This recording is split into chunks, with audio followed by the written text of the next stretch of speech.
कथा के अनुसार पुराने समय में दो संत एक साथ रहते थे। दोनों की भक्ति का तरीका अलग अलग था। एक संत दिन भर तपस्या और मंत्र जाप करते रहता था, जबकि दूसरा संत रोज सुबह शाम पहले भगवान को भोग लगाता और फिर खुद भोजन करता था।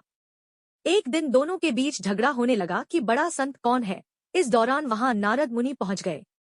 नारद ने दोनों संतों से पूछा कि किस बात के लिए लड़ाई हो रही है। संतों ने बताया कि हम ये तय नहीं कर पा रहे हैं कि दोनों में बड़ा संत कौन है। नारद ने कहा कि ये तो छोटी सी बात है, इसका फैसला मैं कल कर दूंगा। अगले दिन नारद मुनि ने मंदिर में दोनों संतों की बैठने की जगह के पास हीरे की एक एक अंगूठी रख दी। पहले तप करने वाला संत वहां पहुंचा। उसने एक अंगूठी देखी और चुपचाप उसे अपने आसन के नीचे छिपाकर मंत्र जाप करने लगा। कुछ देर में दूसरा संत भगवान को भोग लगाने पहुंचा। उसने भी हीरे अंगूठी देखी, लेकिन उसने अंगूठी की ओर ध्यान नहीं दिया।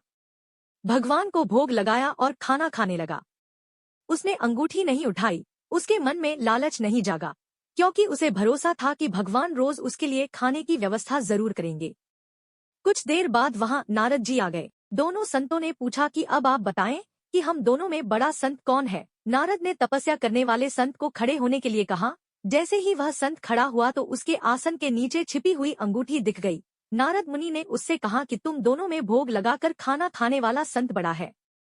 तपस्या करने वाले संत में चोरी करने की बुरी आदत है। उसने भक्ति के समय में भी चोरी करने से संकोच नहीं किया, जबकि भोग लगाने वाले संत ने अंगूठी की ओर ध्यान तक नहीं दिया। इस कारण वही संत बड़ा है। इसलिए कहते हैं भक्ति में बहुत शक्ति होती है।